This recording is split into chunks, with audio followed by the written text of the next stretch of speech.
Okay, so before we learned about how an improper integral of this type over an unbounded interval from 1 to infinity of a power function can turn out to be convergent or divergent in different scenarios depending on the power. Now, the same thing is the case with integrals over an infinite discontinuity. So this is a different type of improper integral. Remember, this is the type where it's a little bit more sneaky. It looks like a normal Riemann integral, but if you think about it, this integrand is going to be blowing up near zero.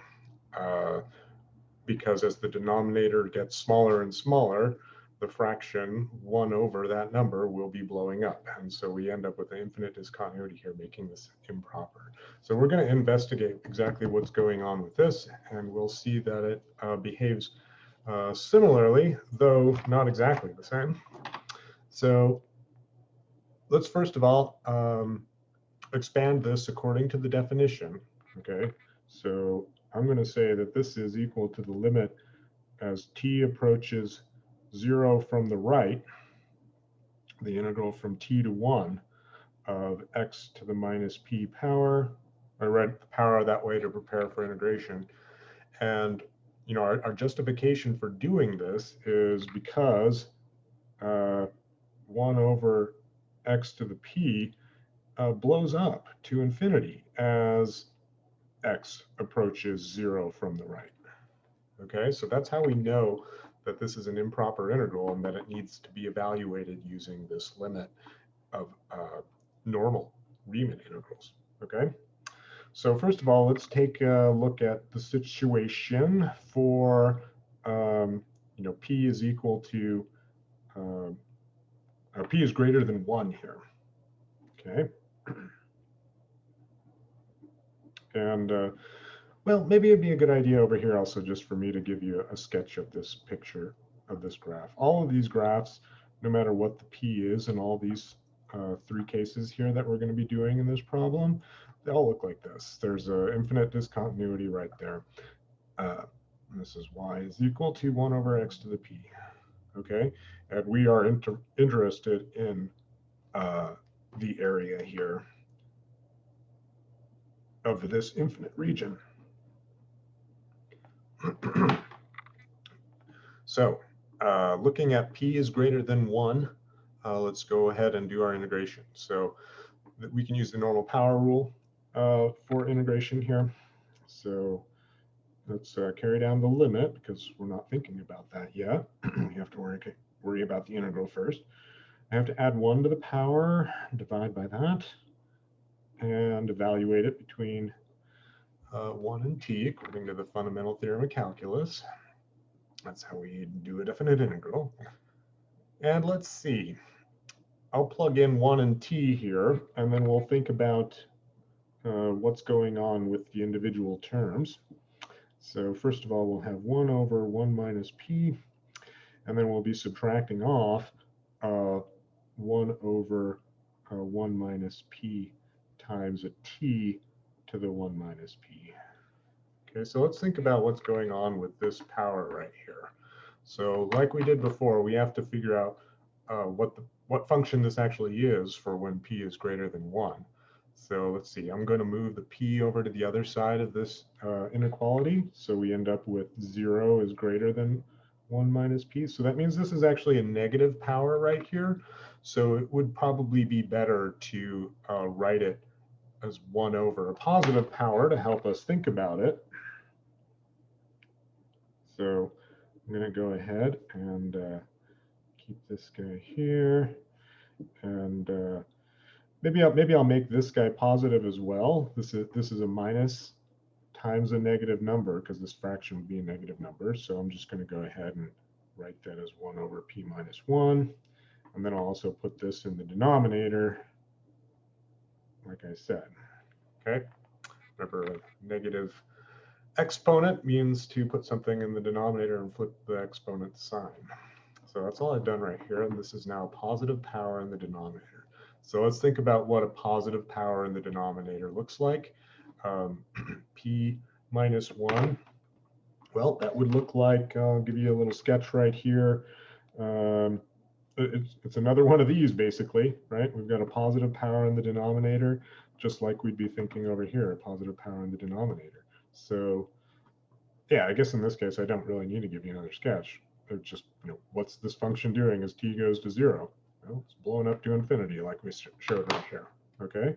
So this turns out to actually be infinite because our 1 over t to the p minus 1 is blowing up as t goes to 0 from the right. Okay, so in this case, we get a divergent improper integral. Okay, let's think about the next scenario now.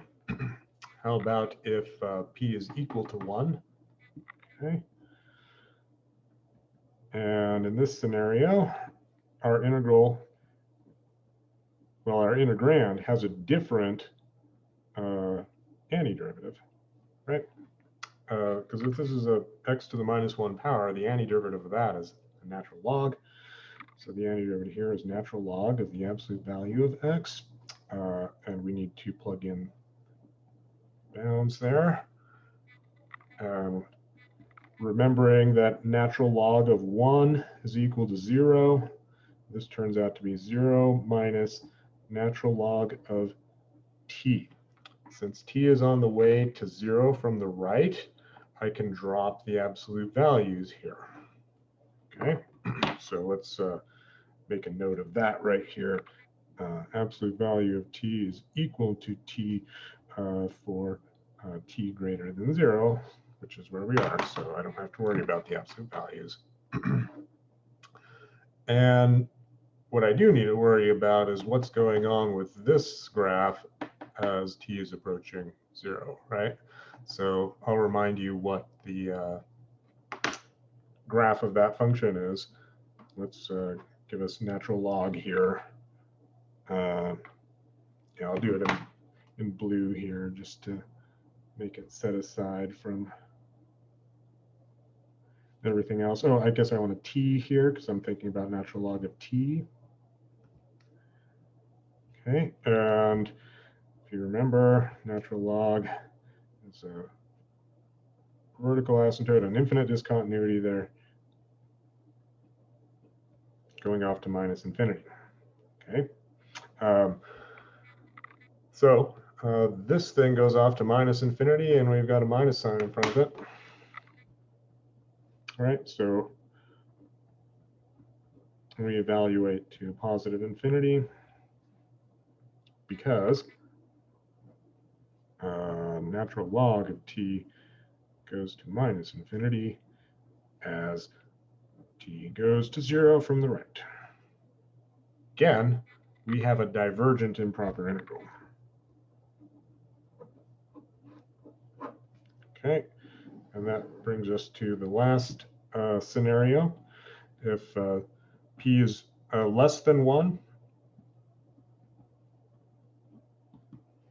and I say greater than 0 there just so I can say it still has the same picture right here, since I graphed it right here.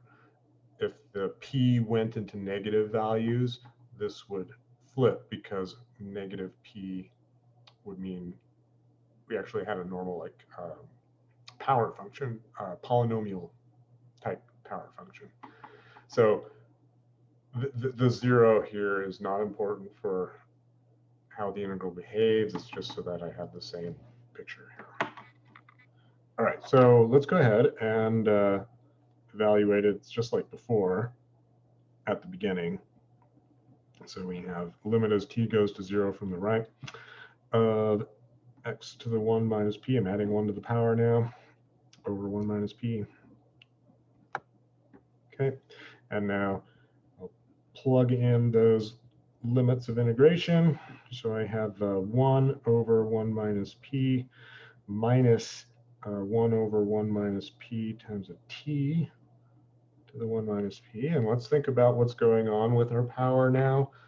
So let's take a look at this guy, and I'm going to bring the p over to the other side here. So we end up with 0 is less than 1 minus p now. So this is actually a positive power that we're dealing with right here. okay, as we're going to 0. So what does a positive power look like? I'll give you a graph of that one. This would be, for instance, like this. This would be, this is t, and this would be y is equal to, say, t to the 1/2 is what I've graphed right here. Okay, so, and in general, what we're interested in is a t to the 1 minus p power. So I should actually be labeling it as t to the 1 minus p, but the important thing here is that what's going on with this as t goes to 0? You're just plugging it in, right? This is continuity. Okay, so I end up with this. Oh, excuse me, I'm using continuity on this. I should not be writing my limit.